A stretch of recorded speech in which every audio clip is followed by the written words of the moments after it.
सबसे पहले रुक करेंगे छत्तीसगढ़ की राजधानी रायपुर से सबसे बड़ी खबर का। चैतन्य बघेल की गिरफ्तारी से जुड़ा हुआ ये बड़ा अपडेट आपको दे दे। पुलिस और एनएसयूआई कार्यकर्ताओं के बीच झड़प और हाथापाई हुई है। पुतला और टायर लेकर के एनएसयूआई कार्यकर्ता स्टेडियम के बाहर पहुंचे। जलता हुआ पुतला बैरिकेडिंग के ऊपर फेंकने का प्रयास किया गया है। प्रदर्शनकारियों और पुलिस के बीच किस तरह से झड़प हुई उसकी तस्वीरें आपकी टीवी स्क्रीन पर। तो देखिए, अलग अलग जगह पर इसी तरह कांग्रेस कार्यकर्ता जोरदार प्रदर्शन कर रहे हैं और यहां पर पुलिस और एनएसयूआई कार्यकर्ताओं के बीच झड़प हुई है। तस्वीरें आपकी टीवी स्क्रीन पर। पुतला और टायर लेकर के एनएसयूआई कार्यकर्ता स्टेडियम के बाहर पहुंचे और इन्होंने पुतला दहन किया और उसके बाद इस जलते हुए पुतले को बैरिकेडिंग के ऊपर फेंकने की कोशिश की गई है। इस दौरान प्रदर्शनकारियों और पुलिस के बीच तीखी झड़प भी हुई है। ईडी को 22 जुलाई तक रिमांड दे दी गई है चैतन्य बघेल की। ये सबसे बड़ा उदाहरण। तो आज यदि छत्तीसगढ़ में कोई भी अडानी का विरोध करेगा, ये संदेश देने की कोशिश उसका हक चैतन्य बघेल जैसे होगा। भूपेश बघेल को दबाने के लिए इस प्रकार से हथकंडे अपनाए गए। कांग्रेसी न दबने वाले हैं न डरने वाले हैं।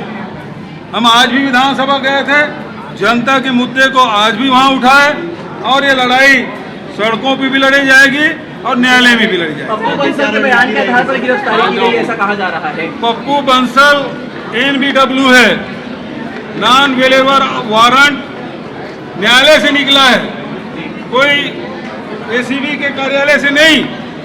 और उस व्यक्ति को कभी ED ऑफिस में कभी EOW ऑफिस में जा जाके बयान दिए हैं और अभी भी खुलेआम घूम रहे हैं। तो ये किस प्रकार से न्यायालय का सम्मान करते हैं, ये एजेंसियां, ये सरकार और भारतीय जनता पार्टी के लोग को समझ आता है। कुछ पैसा लेकर प्रॉपर्टी की गई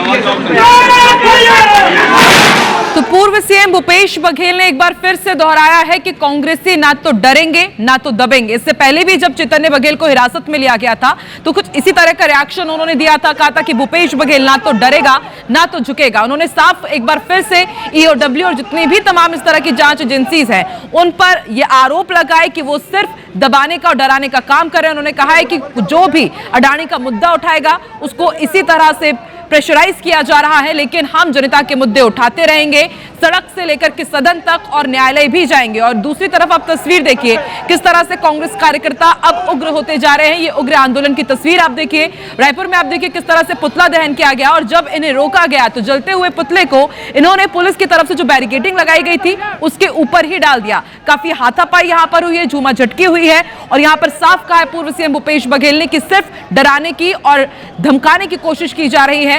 और इसके साथ ही आपको यह भी अपडेट दे दे कि ईडी को 22 जुलाई तक चैतन्य बघेल की रिमांड मिल चुकी है। चैतन्य बघेल के वकील का बयान भी सामने आया। उन्होंने कहा कि पप्पू बंसल के बयान पर चैतन्य को गिरफ्तार किया गया है और पप्पू बंसल के भी बारे में यहां पर पूछा गया पूर्व सीएम भूपेश बघेल से, तो उन्होंने कहा है कि वो NBW है, यानी कि नॉन अवेलेबल वारंट पर वो बाहर घूम रहा है। और इससे उन्होंने सवाल उठाए कि आप समझ सकते हैं कि किस तरह से सब कुछ यहां पर काम किया जा रहा है, सरकार किस तरह से काम कर रही है और तमाम दूसरी जांच एजेंसी किस तरह से काम कर रही है। हालांकि आपको यह भी बता दें कि पप्पू बंसल ने बयान ये दिया था कि आबकारी घोटाले में 100 करोड़ का लेन देन हुआ है और उसके बाद से ही चैतन्य बघेल की मुश्किलें बढ़ गई हैं। पहले भूपेश बघेल के भिलाई वाले घर पहुंचा जाता है, वहां पर छानबीन की गई। ईडी की तरफ से आरोप लगाए गए कि चैतन्य बघेल ने सहयोग नहीं किया पूछताछ के दौरान और उसके बाद उन्हें हिरासत में लिया गया, कोर्ट में पेश किया गया। ईडी ने 5 दिन की रिमांड मांगी और 22 जुलाई तक अब ईडी की रिमांड में है चैतन्य बघेल। और उसके बाद आप देखिए किस तरह से अलग अलग जगह इसी तरह से कांग्रेस कार्यकर्ता प्रदर्शन कर रहे हैं।